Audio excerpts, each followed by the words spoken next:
ठरलं तर मगच्या पुढील भागात आपण पाहणार आहोत नागराज काकांचा पाठलाग करत करत अर्जुनच्या हॉटेलमध्ये पोहोचला असतो. तिथे त्याला सचिन दिसतो आणि तेही एका मुलीच्या अगदी जवळ.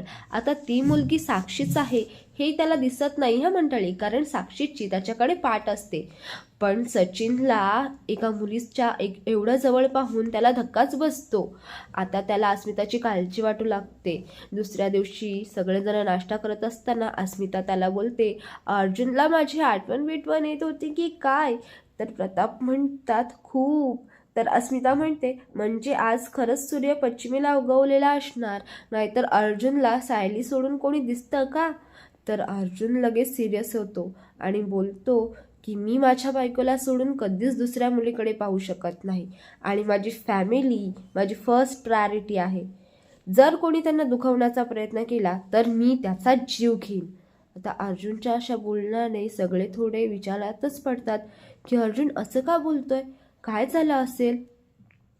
पण प्रेक्षकांनो, आता खरा प्रश्न आहे की सचिनचं हे सत्य अर्जुन सगळ्यांसमोर कसं आणेल, काय करेल, आणि यासाठी पाहत राहा ठरलं तर मग. व्हिडिओ आवडला असेल तर व्हिडिओला लाईक आणि चॅनलला सबस्क्राईब नक्की करा. धन्यवाद.